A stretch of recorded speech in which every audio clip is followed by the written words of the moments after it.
नमस्कार दोस्तों, स्वागत है आपका इस कार्यक्रम के अंदर। बहुत स्पेशल प्रोग्राम है, स्कैम ऑफ द ईयर। थोड़ा आपको खुलासा करते चलें। पिछले साल की बात है कि अडानी का झारखंड में गोडा के अंदर पावर प्लांट आता है। इंडिया का पहला पावर प्लांट जिसके द्वारा SEZ की स्कीम, स्पेशल इकोनॉमिक जोन में उसको डाला जाता है कि पावर बांग्लादेश को सप्लाई किया जाएगा। इनिशियली जो इसकी कॉस्ट बताई जा रही है 14,817 करोड़, 14,817 करोड़। 1600 मेगावाट का यह प्लांट है बिजली पैदा करने का, थर्मल पावर प्लांट। गोडा के पास ही कोल माइंस है, लेकिन अडानी साहब ने बहुत बड़ा गेम खेला और कहा कि इस प्लांट के अंदर हम लोकल कोयले का इस्तेमाल नहीं करेंगे, हमारी जो खाने हैं ऑस्ट्रेलिया में वहां से इंपोर्ट करेंगे और उस कोयले का इस्तेमाल करेंगे जो कि महंगा कोयला है। मोदी जी की मदद से शेख हसीना के साथ एक बढ़िया एग्रीमेंट साइन करवाया गया, इतनी हाई कॉस्ट पर कि उसका बांग्लादेश के अंदर विरोध हुआ कि 25 साल तक इतनी महंगी कॉस्ट पे आप बिजली खरीदेंगे, वो भी अडानी से। लेकिन साहब, शेख हसीना तो मोदी जी की दोस्त थी, बिना अपने देश का फायदा नुकसान घोषित किए एग्रीमेंट कर लिया। जबरदस्ती करके जमीन एक्वायर कर ली गई वनवासियों से, आदिवासियों से। लड़ाई झगड़े भी हुए, बहुत कुछ हुआ, खून खराबा भी हुआ, लेकिन उनको प्लांट की जगह दे दी गई। लेकिन कोयला वहां पे इस्तेमाल नहीं होगा, अपना पर्यावरण खराब करके बिजली बांग्लादेश को जाएगी। तो 14,817 करोड़ का प्लांट बनाया गया और कहा कि इसकी सारी बिजली बांग्लादेश को जाएगी। भारत के इतिहास में पहली बार एक ऐसा प्लांट जिसे हम ये कह सकते हैं कि SEZ का दर्जा मिला, स्पेशल इकोनॉमिक जोन का। अब स्पेशल इकोनॉमिक जोन के अंदर जो भी रॉ मटेरियल यूज होता है वो टैक्स फ्री होता है, ड्यूटी फ्री होता है। यानी कि ऑस्ट्रेलिया से कोयला आएगा, उसके ऊपर कोई कस्टम ड्यूटी नहीं होगी। ये पहली छूट उनको मिल गई। दूसरी छूट, उस थर्मल पावर प्लांट को बनाने में जितनी मशीनरी आएगी वो सारी की सारी टैक्स फ्री रहेगी, क्योंकि SEZ है, स्पेशल इकोनॉमिक जोन है। तो उसके ऊपर अगर 14,817 करोड़ की प्लांट की कॉस्ट है, हम ये समझ के चलते हैं, चलिए लैंड छोड़ के 12,000 की कॉस्ट आई है, और 12,000 में कैपिटल गुड्स की अगर उनको 5% के हिसाब से भी 5 से 10% की कैपिटल जो कॉस्ट होती है, एक कस्टम्स ड्यूटी होती है, तो वो भी कम से कम नहीं तो 500-700 करोड़ से लेके 1,000 करोड़ का उनको फायदा हो गया। ये बेनिफिट उनको अलग मिला। वहां पर जो भी कंपोनेंट्स आएंगे SEZ के अंदर सारे टैक्स फ्री होंगे, ड्यूटी फ्री होंगे। ये फायदा तो उनको मिल ही रहा था। ऊपर से उन्हें जो बिजली बांग्लादेश को बेची जा रही थी, वो जो सारी अर्निंग है, नेट प्रॉफिट है, वो इनकम टैक्स से फ्री हो गया सारा का सारा, क्योंकि आप SEZ के अंदर जो भी टैक्स अपना पैसा कमाते हैं, प्रॉफिट कमाते हैं, वो टैक्स फ्री हो जाता है। तो उनके तो दोनों हाथों में लड्डू थे। अब सवाल ही पैदा होता है कि 14,817 करोड़ का प्लांट फंडिंग कैसे होता है। कुछ लोग कहते हैं कि करीब 16-17 हजार करोड़ तक की ओवरऑल कॉस्ट पहुंच गई थी, लेकिन इनिशियल कॉस्ट इतनी थी। इसमें 68 और 32 का फंडिंग होता है, यानी कि करीब 70% लोन लिया जाता है और लगभग 30% अडानी जी अपनी तरफ से इक्विटी का डालते हैं। इसका मतलब ये करीब 4,500 करोड़ जो है वो अडानी साहब ने अपनी तरफ से डाला, वो भी बैंकों से लिया होगा, अपने पास तो था नहीं उनके पास। और बाकी करीब 10-10,500 करोड़ का उन्होंने लोन लिया। अब लोन देने वाला कौन है? वो भी दोनों सरकारी कंपनी है। एक है रूरल इलेक्ट्रिफिकेशन कंपनी और एक है पावर फाइनेंस कंपनी।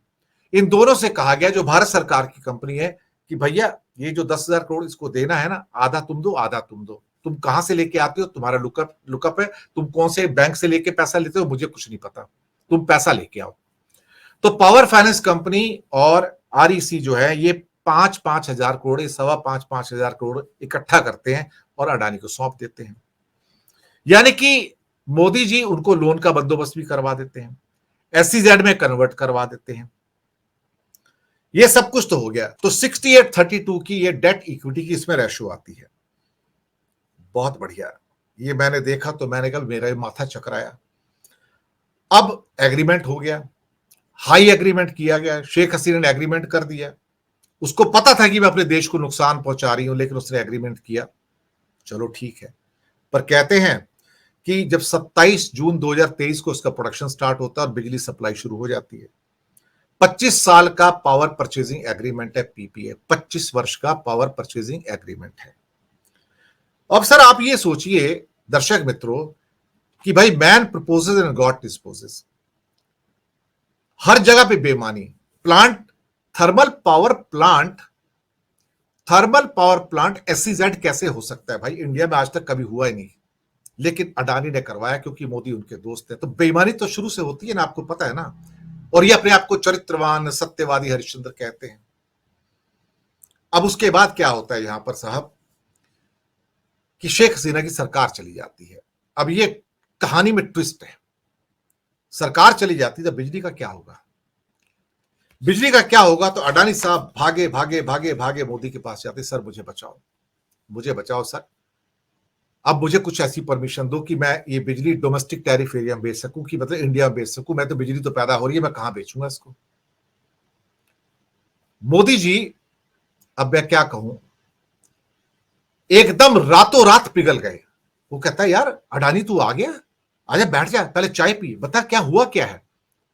वो कहता है मैं तो मर गया, बिल्कुल खत्म हो गया बिल्कुल साहब, मेरे ऊपर तो 10,000 करोड़ का लोन है, 4,500 करोड़ मैंने बैंकों से लेके इसमें डाले हैं, 15,000 करोड़ का मैंने प्रोजेक्ट बनाया, मैं तो मर गया, बर्बाद हो गया, मैं तो कुछ नहीं करूंगा।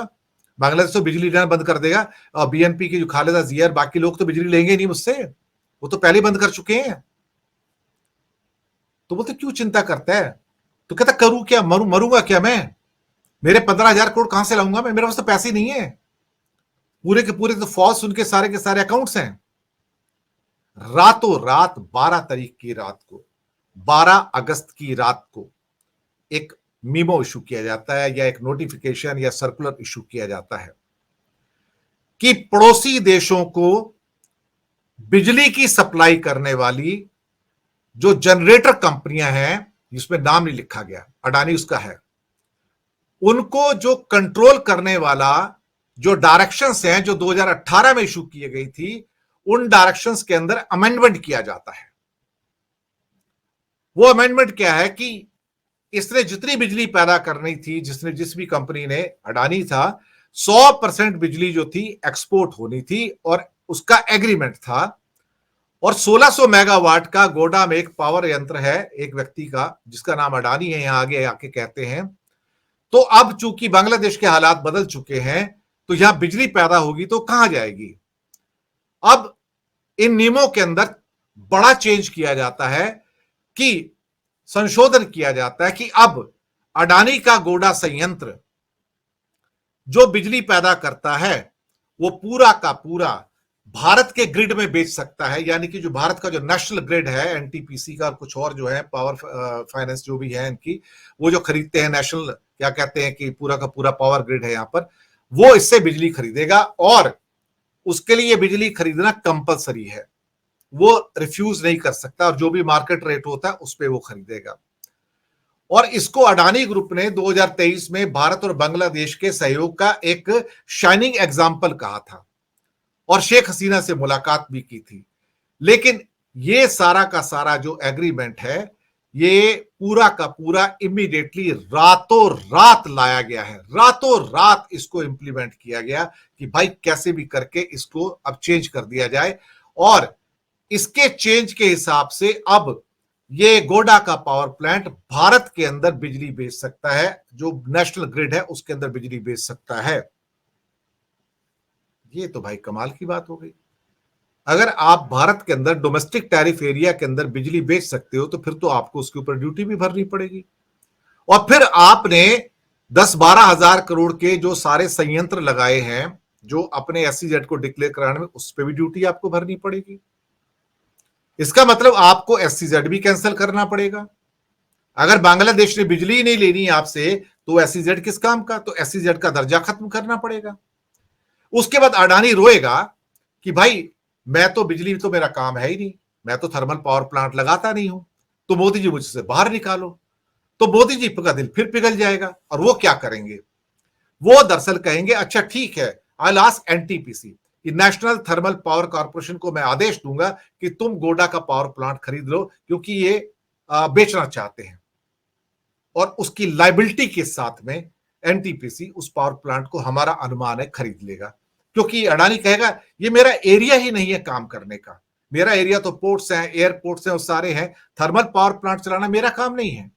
और फिर चूंकि उसमें कोयला, जहां कोयला मिलता था झारखंड में, वो कोयला यूज नहीं होता है, ऑस्ट्रेलिया की माइन का कोयला आता है, वो कोयला अब ड्यूटी भरनी पड़ेगी उसके ऊपर, जो कस्टम ड्यूटी होती है वो भरनी पड़ेगी, क्योंकि अब ये बिजली जो पैदा होगी उस कोयले से वो एक्सपोर्ट नहीं हो रही है बांग्लादेश को, तो डबल झटका है। तो मोदी जी ने मदद तो कर दी, इमीडिएटली कहा कि तुम उसको डोमेस्टिक टैरिफ में बेच सकते हो, लेकिन सारी ड्यूटी अब आपको भरनी पड़ेगी, सारे टैक्सेस भरने पड़ेंगे इंपोर्टेड रॉ मटेरियल के ऊपर, और इंपोर्टेड जितने कंपोनेंट्स हैं उस पर भी आपको ड्यूटी भरनी पड़ेगी। और जो सारी सहूलियत आपने एससीजेड के रूप में ली थी, सारे की सारी मशीनरी पे जो कस्टम ड्यूटी नहीं दी थी वो भी आपको भरनी पड़ेगी। This is the scam of the year, कि कैसे मोदी अडानी को बचाने के लिए, कोडा के पावर प्लांट को बचाने के लिए रातों रात नियम बदल दिए और आधी रात को एक सर्कुलर और मेमोरेंडम या नोटिफिकेशन इशू कर दिया। इसे कहते हैं दोस्ती हो तो ऐसी, याराना, क्या खूब याराना लगता है, इससे ज्यादा अब मैं और आपसे क्या कहूं। बस फिलहाल के लिए इतना। अभी ये कहानी शुरू हुई है, बहुत कुछ इसका और भी निकल कर आएगा कि कैसे ये गोडा पावर प्लांट एक किस्म से डेड पावर प्लांट बन जाएगा, क्योंकि अब जो उसको खरीदार करने वाला है, जो नेशनल पावर ग्रिड है, वो तो उतना रेट देगा नहीं उसको। वो क्यों देगा? वो तो जो बाकियों को रेट देता है वो उसी रेट से लेगा। और ये जो बांग्लादेश को बेचने का सौदा था वो तो बहुत हाई रेट पे था। दरअसल वो सारा का सारा प्लान फट हो गया है। बस यही मुझे कहना है। धन्यवाद।